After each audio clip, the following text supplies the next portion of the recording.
अस्सलाम वालेकुम दोस्तों, आज माशाल्लाह जी अपने फार्म ते ना माशाल्लाह मक्खी चीना माशाल्लाह बकरा खड़ा जनाब जी दी उम्र है 7 to 8 माह और 2025 की कुर्बानी ते माशाल्लाह 2 दांत होने वाला बकरा माशाल्लाह जी बहुत ही कमाल दा। थोड़े अगे टोरे टोर बैक ले चल, बैक ले जा वापस टोर फेर के मैं तरसले ना भाई चेक करवा देना। माशाल्लाह जी बहुत ही कमाल दा बकरा है माशाल्लाह, बहुत कमाल दा। कीमत भी मुनासिब है बिल्कुल मेरा भाई माशाल्लाह।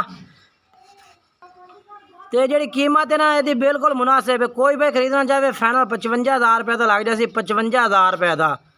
बाकी राबते ने इंशाल्लाह कर लिसा है तो 7 to 8 माह उम्र है। राबता नंबर जोड़ा है पे 0317 69 45 242 8 से 42।